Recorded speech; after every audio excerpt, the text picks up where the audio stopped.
All right. So, um, it's been 5 days since I recorded my last video, where 5 days ago I recorded day zero, like zero because I guess we index from zero. Day zero of becoming a cracked dev, and I, I expected that video to get like 5 views, and like only my one friend to comment on it, and also generally speaking, the point of these videos that I want to make are for myself really, because I want to see in a year from now or something like that, my own progression. But somehow the video ended up getting a lot of attraction, and it got quite a few many views, and a lot of people commented on this video. A lot of you commented about how you're either like in the same journey or how you want to keep up with what's going on, and a lot of you also gave me some really interesting advice. So I read everything, and I really appreciate everything. I appreciate all of your guys' support. And well, with that being said, I guess here's day one of me trying to become a cracked dev. So yeah. So basically, before I get started with anything today, actually I'm not even fully sure as to what I should be doing today.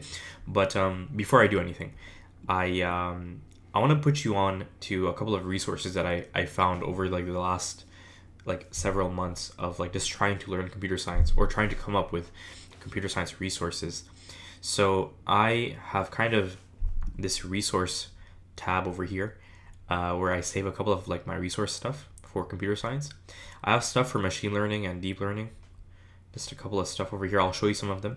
I have project resources like GitHub repositories with interesting stuff about like personal projects.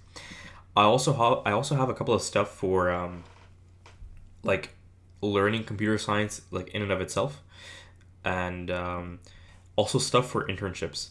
So I'll just like show a couple of interesting things, I guess. So the first, I think, big thing, which I like, if you're into like the space of personal projects and whatnot, then you probably, or at least you might know already about this GitHub repository. If not, then I'm telling you about it now. It's just called Project Based Learning by this right here. So there you go. And it basically has a lots of very interesting projects to work on, but they are categorized by like language. So that is really cool. Um, yeah, it's really really cool. And like, let's see if I go to JavaScript. There's some cool stuff here. So this is nice. And yeah. Now, otherwise, there's another very similar one called Build Your Own X. So it's by Codecrafters.io. So this one is very similar to the last one, but it basically it has projects based on like if you want to build something by yourself, like a specific thing, like if you want to build your own OS or your own neural network. This was actually really interesting. I read this article over here, and I think this one as well. These are really interesting stuff. So, and particularly, and also this is where I found out about this amazing playlist. This, by the way, this is a really really nice playlist by Andre Karpathy. Um, uh, Basically, in this playlist, you go through the fundamentals of language models. You build a very simple autograd engine. Basically, this this program that performs backpropagation.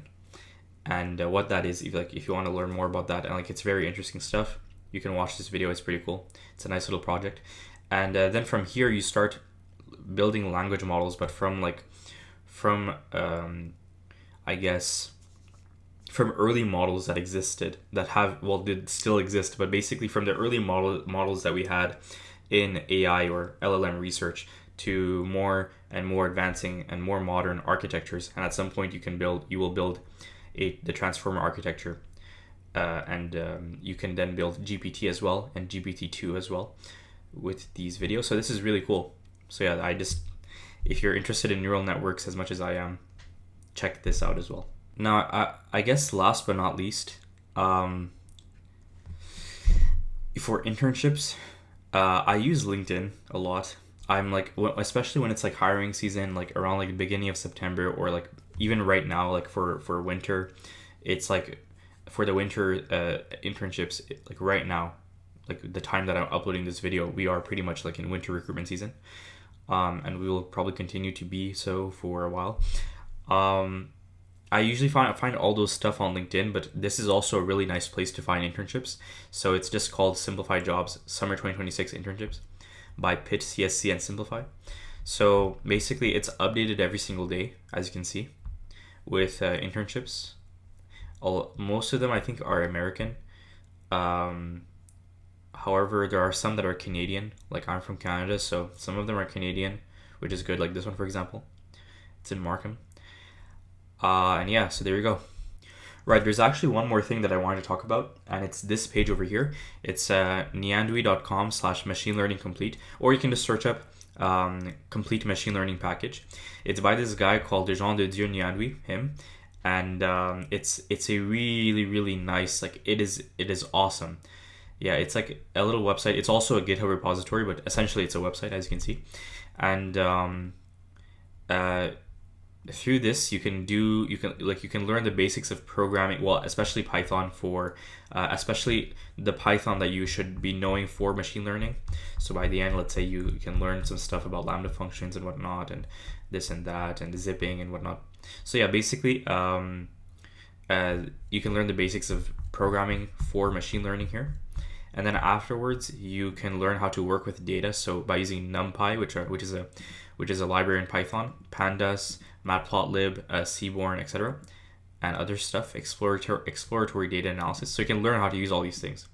And I personally use this website to learn how to use NumPy, and yeah, so this is really really good. Last but not least, and otherwise there's and then you can learn about machine learning and deep learning through scikit-learn, TensorFlow, and well, yeah, that's actually it. So basically, overall, what I'm saying is that this website, this kind of long form article, is really really good. It's amazing, and if you want to learn the basics of machine learning so that you can be ready to do some more interesting stuff later on, check this out. Now, otherwise, before I go on, I also wanted to basically showcase this little Google Docs which I created. Wow, I updated this in July, on the 22nd of July. That's crazy. It's been a while. But anyway, so basically I kind of brought together all the resources that I guess found out about, or that I've known about, that I've generally speaking have found out about over time, and I've basically just put them inside of a doc. So there's like machine learning, languages, general projects, stuff like that, web dev, blah blah blah. And at the end, there's stuff like data structures and algorithms, lead code, etc., etc. So all of these things are like YouTube playlists, videos, articles, etc., and repos. But with all that being said, there's also a section at the bottom for stuff that I also find very important outside of like technical tutorials and stuff. So like, for example, how to learn very very fast, how to enter a flow state when you're working, etc. So there you go. These videos are also really really cool. And yeah, so basically, if you're interested in this Google Doc, I'll leave it in the description below. Anyway, so with all that being said, basically, what I said last time, with all this stuff that I just talked about, it still goes, as I said in the last video, that I have basically no idea how to code. And that's the thing, you see. Like, I have all these resources and all this and that, and like I created a Google Docs, and like I put all the resources together, and I'm like I talked about neural networks at the beginning of the video and whatnot. So when I speak about these kinds of things, oftentimes people, they come up to me and they're like, man, you should be like you must know a lot about like computer science. And like because like maybe it's because I showed that I have a big interest in all this stuff, but it gives off the impression that I'm good at like whatever it is that I'm talking about, or that I have a lot of knowledge about it. But like I still know literally absolutely nothing about coding. Like I literally genuinely cannot do anything by myself right now. except maybe like a lead code problem, I could try it out by myself. And like I like Python is the language that I'm most comfortable with, and whatnot. And I can do stuff with it. But like I can't actually build a project on my own. Like I have absolutely no idea how to. And like whenever I watch a tutorial on like a project and I'm just following along, as soon as I close my laptop, it's like it's all gone. Like it's gone. So this is definitely something that you know that I don't even know. It's just I just don't want to be that person anymore. So, and I guess a big reason as to why I'm like that is because I'm very lazy. I have so much time after work or after school to do things. 30 minutes, 1 hour. I have that time, but I just don't use it. I just chill. I'm on my phone. I'm scrolling. And also a really big problem that I've had in my life is that whenever I come home from work or school, because I have a lot of commute to do, I just immediately fall asleep when I come home. And then I wake up and I do nothing. And then I go back to school. And that's what my life has been like for the last, I want to say 2-3 years. Ever since I've, graduated from high school. It's been like that. I just come home and I'm dead. Sleep. And so I can do nothing.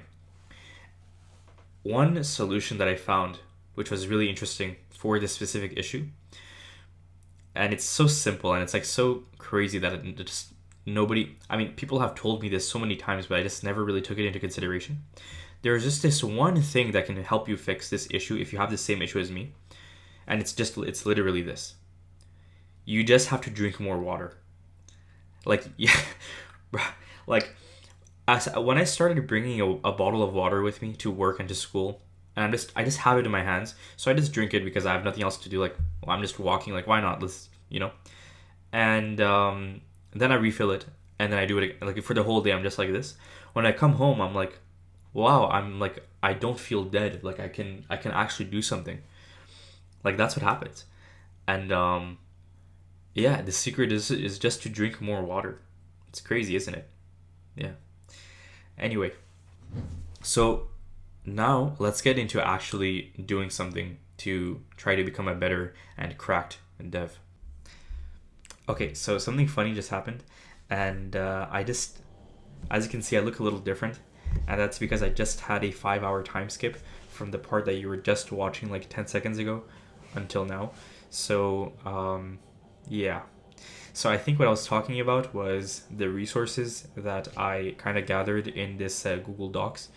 And well, now let's get started actually by doing something.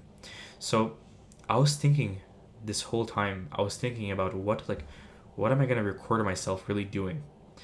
And I realized okay, I have assignments to do right now, and well, assignments, but more so practice, and also I need to prepare for midterm, like these certain exams that I have in this one class, and it's very Java oriented, and I haven't really been attending that much recently, and whatnot. So I think that Java would be a good thing to focus on right now. I also really like how Java will, because this is not my first exposure to Java, but it's been a really long time since I've done anything serious in Java, or ever since I've been like seriously, let's say, dedicating myself to it, in some sense. So the thing is that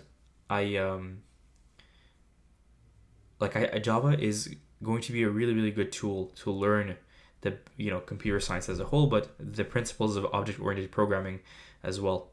So with that being said, essentially killing 3 birds with 1 stone, I think Java is the way to go. Now here's how I plan on tackling this. So I found this textbook, which was actually recommended by professors at my school. They recommended this textbook called Think Java, and there's actually other textbooks like this one called Think Python and like other stuff, probably Think Data Structures. I think I also have them somewhere here, and basically it's a nice it's a kind of like a nice basics of Java kind of textbook. So I think, well, basics and a little bit more than that, as you can see. So with that being said, I think this is the way to go. I think I'm gonna read this, and or at least parts of it, and I'm gonna start working on it. I'm gonna have my IDE open next to me, so I'm gonna open up IntelliJ.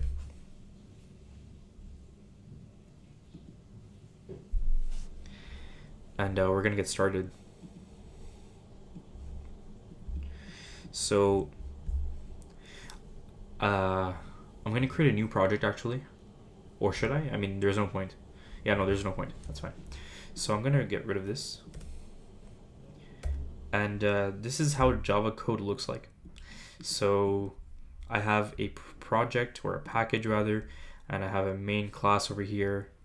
It has this method called main, takes a string of arguments, so or rather an array of arguments, which are strings, and then the compiler or the JVM or whatever will take these, and then it will compile and whatnot. Okay, great.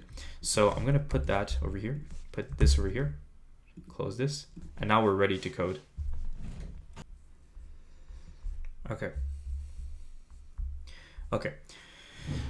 So let's see.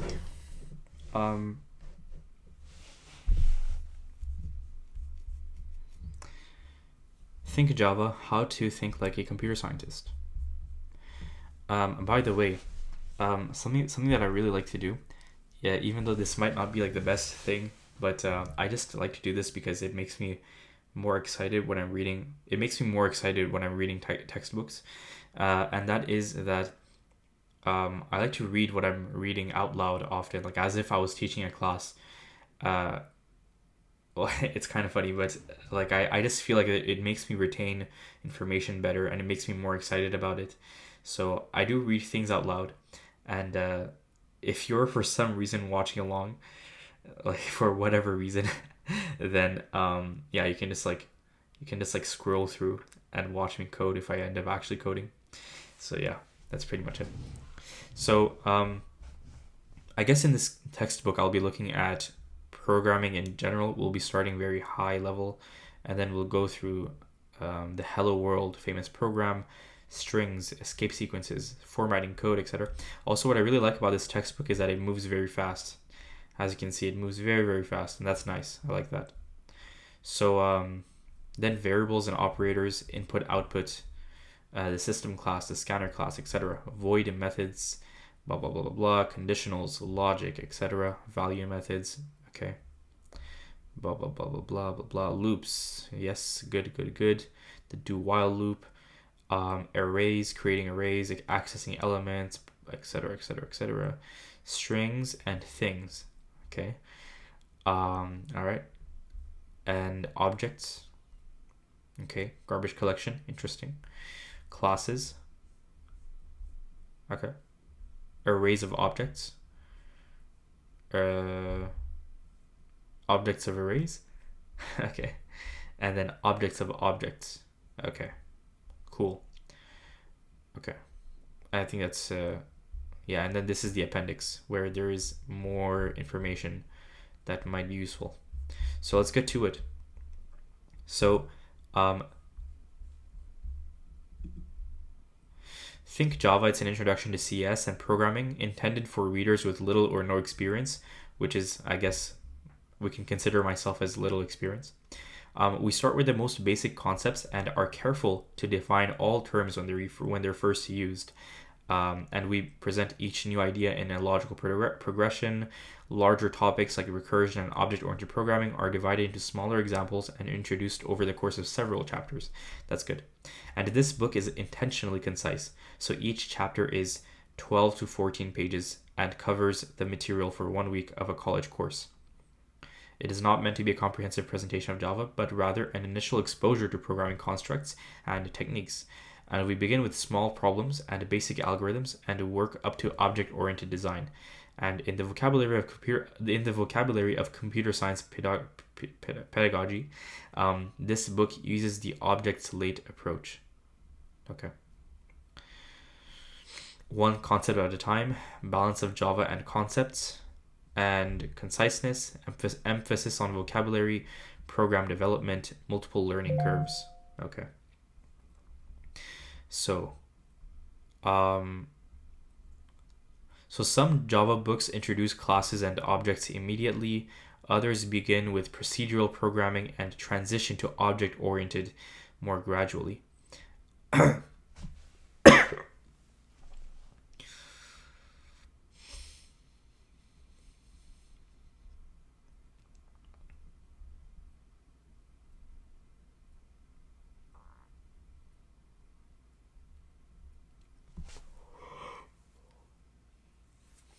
Yeah, that's the thing about Java. You can't really write a Java program, not even Hello World, without really encountering object-oriented features.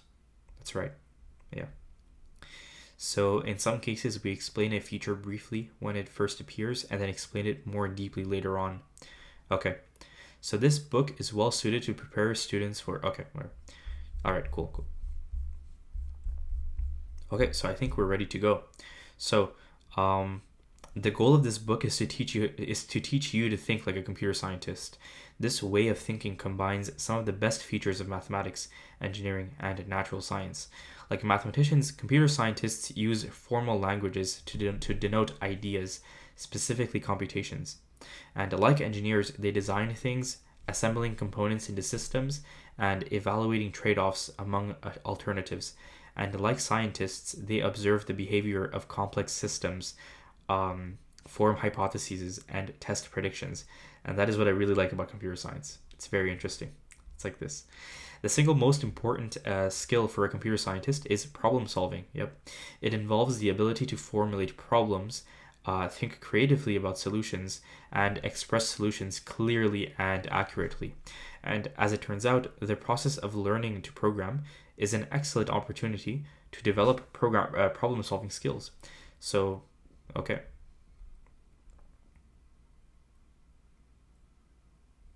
So what is programming? Actually, what even is it? Like, what even is actually computer science programming? Well, a program is a sequence of instructions that specify how to perform a computation. So the computation might be something mathematical, like solving a system of equations or finding the roots of a polynomial, but it can also be a symbolic computation, like searching and replacing text in a document, or strangely enough, compiling a program. Okay.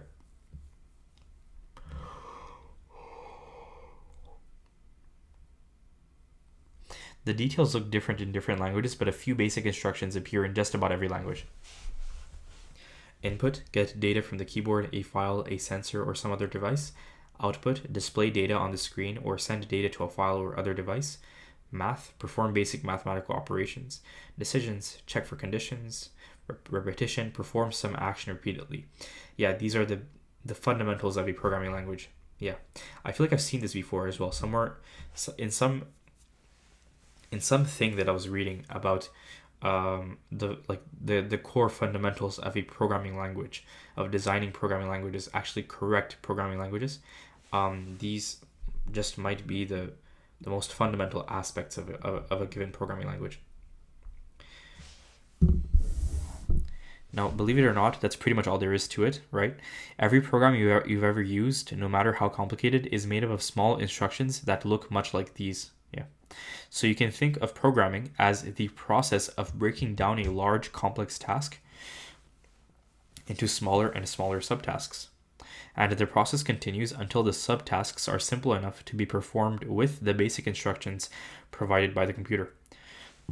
Now, what is computer science? Well, one of the most interesting aspects of writing programs is deciding how to solve a particular problem, especially when there are multiple solutions, right? So for example, there are numerous ways to sort a list of numbers, and each way has its advantages. But in order to determine which way is best for a given situation, we require techniques for describing and analyzing solutions formally, which is where data structures and algorithms comes in. And computer science, it's the science of algorithms, including their discovery and analysis. And an algorithm is a sequence of steps that specifies how to solve a problem. So some algorithms are faster than others, and some use less space in computer memory. And as you learn to develop algorithms for problems you haven't solved before, you also learn to think like a computer scientist. Now, designing algorithms and writing code is difficult and error-prone. So for historical reasons, programming errors are called bugs, right? Because of the first like actual moth or something that like was inside of a computer, and the process of tracking them down and correcting them is called debugging. And as you learn to debug your programs, you will develop new problem solving skills, and you will need to think creatively when unexpected errors happen. Okay. Now, although it can be frustrating, debugging is an intellectually rich, challenging, and interesting part of computer programming. In some ways, debugging is like detective work. You are confronted with clues and you have to infer the processes and events that led to the results you see. Okay. Right. Right. Now, the programming language we will use is Java, which is a high-level language. Okay. Other high-level languages you might have heard of include Python, C, and C++. Okay. So you're considering C and C++ as high-level languages. Sure, that's fine. Ruby and JavaScript. Right, okay, here we go. But before they can run, programs in high-level languages have to be translated into a low-level language, also called machine language. And this translation takes some time, which is a small disadvantage of high-level languages. But high-level languages have two advantages. It is much easier to program in a high-level language. And high-level languages are portable, meaning they can run on different kinds of computers with few or no modifications. It's nice. Now, two kinds of programs translate high-level languages into low-level languages, interpreters and compilers. An interpreter reads a high-level program and executes it, meaning that it does what the program says, okay? And it processes the program a little at a time, alternately reading lines and performing computations. Okay. So source code, interpreter, and input. Output.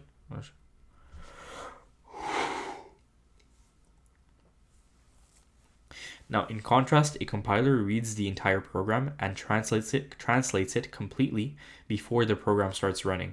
And in this context, the high-level program is called the source code, and the translated program is called the object code or the executable. And once a program is compiled, you can execute it repeatedly without further translation. And as a result, compiled programs often run faster than interpreted programs. Okay. Okay. Java is both compiled and interpreted. So instead of translating programs directly into machine language, the Java compiler generates bytecode. And similar to machine language, bytecode is easy and fast to interpret, but it is also portable. So it is possible to compile a Java program on one machine, transfer the bytecode to another machine, and run the bytecode on the other machine. And the interpreter that runs bytecode is called a Java virtual machine. Nice. Cool. So you get the source code, it compiles, then it will into bytecode, and then the interpreter or the Java, I'm assuming the Java virtual machine, it interprets it into output. Okay, cool.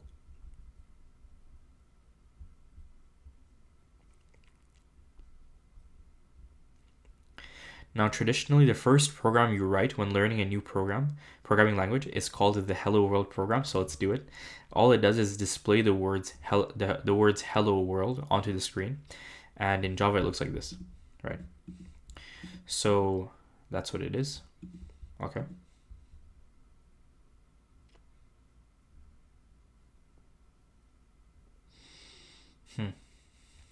Okay.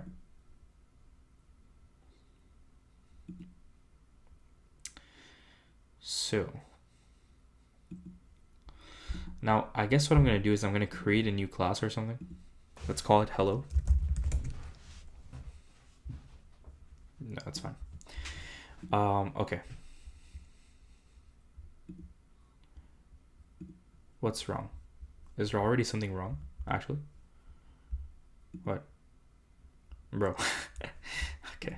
So here's what we're going to do. So I'm going to create a method, a public method, so it can be accessed by anybody. Static, so it doesn't. It's if there was a so basically this method that I'm creating, it will not. Let's see. Okay, actually, you know what? Hold on.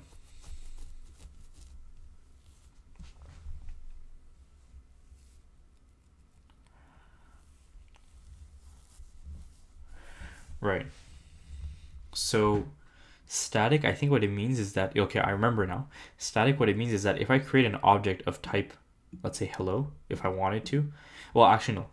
If I create a method, generally speaking in Java, it can either be a method that is called just generally, like on a like for a given class, or it can be called on a given instance of that class, like an object of that class.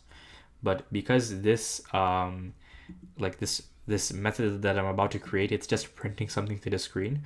Like we don't really want to associate this with an object of the type hello, like of the class hello. That doesn't make any sense. So that's why we're with static. And void means it returns nothing. We're gonna call it main because that's the one that we want the compiler to recognize as like read the code that happens here. And system.out.println, so new line afterwards, hello world. Cool. If I save that, what happens if I try to run it? It works. Cool.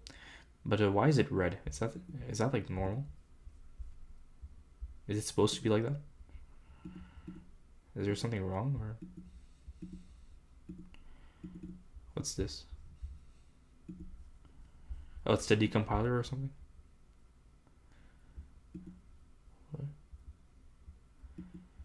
Okay. Anyway, cool. So yeah, it did work. System.out.println. Okay, cool. It worked. Now notice that the output does not include the quotation marks. That's right, because it's a string. Fair enough. And Java programs are made up of class and method definitions, and the methods are made up of statements. And a statement is a line of code that performs a basic operation. So in the hello world program, this line is a print statement, right? That displays a message on the screen. Okay, cool. Now this displays results on the screen, and the name println stands for print line, but like print can mean both display on the screen and send to the printer. So in this book, we'll try to say display when we mean output to the screen. Okay, like most statements, the print statement ends with a semicolon. Java is case sensitive, which means that the upper and lower case are not the same, right? Okay, cool. A method is a named sequence of statements. This program defines one method named main. Okay. The name and format of main is special. When the program runs, it starts at the first statement in main. It starts at the first statement in main and ends when it finishes the last statement. And later, we will see programs that define more than one method. Yeah. A class is a collection of methods. This program defines a class called hello. You can give a class any name you like, but it is conventional to start with a capital letter. Okay. The name of the class has to match the name of the file it is in. Fine. So this class has to be a file in a file named hello.java. Okay. So Java uses squiggly braces to group things together. So this is for the class definition. This is for the method definition. Cool. And this is a comment, like in JavaScript. Cool. Which is a bit of English text that explains the code, etc., etc. I think you can make multi-line comments like in JavaScript then as well, no? Yeah. Cool. So it's like JavaScript in that essence. Okay.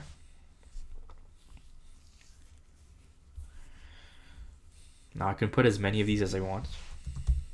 Oops. Is it like this? How do you like copy things downwards? Like if I want to like copy this line down, isn't it like shift command or something? Does that not work? Shoot. I really thought that was gonna work. Anyway, too bad.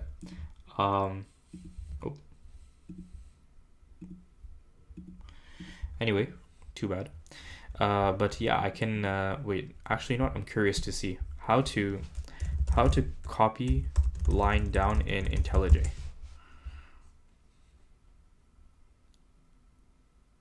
Command D. What? Okay. Type shit. Okay, nice. And then after I can just move it up with shift option like this. Cool. Nice. Great. Yeah, that's sick. Right. Right. Now, I'm thinking that I actually assumed that ln meant like it prints to another line. Does it work without it? Yeah, there we go. So this allows you to print to whatever you're printing, it will print whatever. And if you want to print something next, then it's going to print whatever you're printing next, but to the next line essentially, which is great. Right. I think you run like this or something. Or how do you run? Is it like the keybind? I think it's like Command R. Yes, nice. Okay, cool, nice. Okay. Okay. Now, phrases that appear in quotation marks are called strings because they contain a sequence of characters strung together, and characters can be letters, numbers, punctuation marks, symbols, spaces, tabs, etc. Now, system.out.println appends a special character called a new line, right? Okay, and that moves to the beginning of the next line, right? If you don't want a new line at the end, you can use print. Okay, as I just experimented. Yeah. Okay. Now, in this example, the first statement does not add a new line, so the output appears on a single line as this. Yeah. This starts right here. Cool. Now, it's possible to display multiple lines of output in just one line of code. Right, you just have to tell it where to put the line break. Cool. Nice.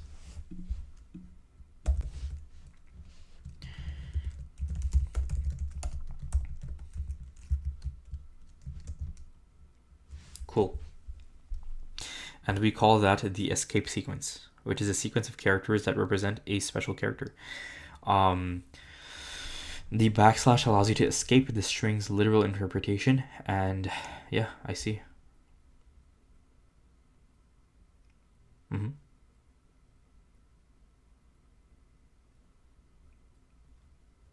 Okay. Right. Now, if I wanted to say something like, since we use quotation marks here, if I wanted to say something like, she said hello to me. Yeah, this doesn't work. So I need to escape this over here, like this. And now it should work. Yeah, that's cool. Tab, double quote, backslash. Okay, cool, nice, awesome. Now, in Java programs, some spaces are required, so you need at least one space between words. So this program is not legal, right? But most other spaces are optional. So this is legal, but it doesn't look nice, and the new lines are also optional. So you could also write something like this, right? Okay, this statement and then this statement, and then you close your method definition and the class definition. Okay. Right. So it makes it harder to read, and yeah. Now, it is a good idea to read this book in front of a computer. Good. So you can try out the examples as you go. And you can run many of the examples directly in okay, I don't know. That's probably some sort of like IDE, but Dr. Java is not what I'm using. I'm using IntelliJ. Now, whenever you are experimenting with a new feature, you should also try to make mistakes. So, for example, in the Hello World program, what happens if you leave out one of the quotation marks? What if you leave out both? What if you spell println wrong? And these kind of experiments help you remember what you read. And they also help with debugging because you learn what the error messages mean. So it's better to make mistakes now and on purpose than later on and accidentally. Right.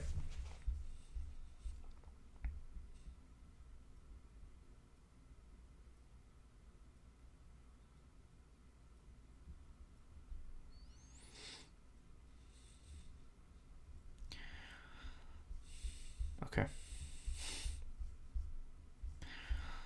So that was the end of the chapter. Now, what I'm going to do is I want to experiment, I guess. So, first of all, what if we don't tell it that we're taking like an array of strings? Does this still run? It doesn't even want to run. So this has to be an array of strings that it's taking in. which are the arguments basically, which are these. Okay. We can also call this whatever we want. Does not matter because it's a variable essentially at the end of the day. And also, well, what if I just do this? Right, so it can't find a method called println in system because it's out inside of system, which has this method. Cool.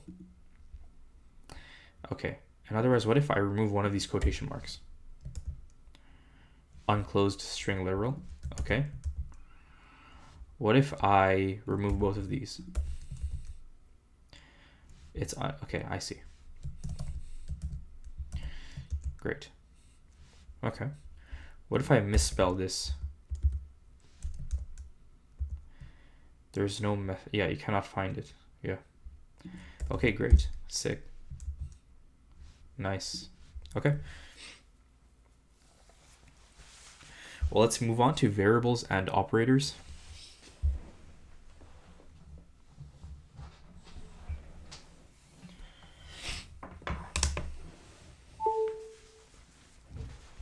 So this chapter describes how to write statements using variables, which store values like numbers and words, and operators, which are symbols that perform a computation. And we also explain 3 kinds of programming errors and offer additional debugging advice. So one of the most powerful features of a programming language is the ability to define and manipulate variables. So a variable, it's a named location that stores a value. And values may be numbers, text, images, sounds, and other types of data. Okay. To store a value, you first have to declare a variable. Okay. So this statement, it's a declaration because it declares that the variable named message has the type string, and each variable has a type that determines what kind of values it can store. For example, the int type can store integers, and the char type can store characters. Now, some types begin with a capital letter and some with lowercase. There's a significance here, but right, there's no such type as capital I int or lowercase s string. Right. So now to declare, let's say a variable integer, I can say int x and like that, or I can declare it actually immediately, and it's an arbitrary name, but I should indicate what this means. So let's say I say, like, I don't know, oops, Ryan age or something, then it's 20. And this example declares 2 variables with type string and this. Right, so when a variable name has more than one word, it's proper usage to use camel casing, which is where the first letter doesn't have a capital, but every other word in this name is separated by a capital letter. Yeah. Okay. All right.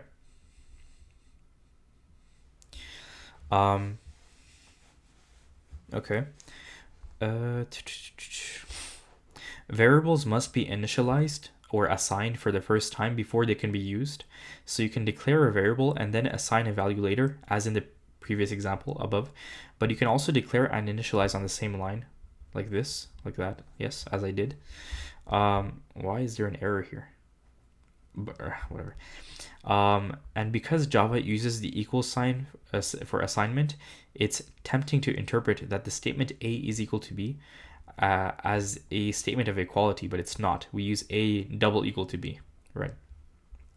And assignment is not commutative. So there you go. Yeah. Okay.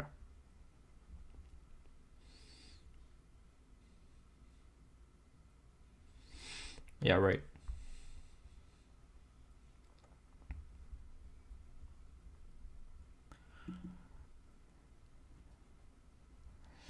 Right. Yeah, if A is equal to B, mathematically speaking, A is always equal to B, but in Java or in computer science, an assignment statement can make 2 variables equal, but they don't have to stay that way. You can reassign a variable. Okay. So the third line changes the value of A, but it does not change the value of B, so they are no longer equal.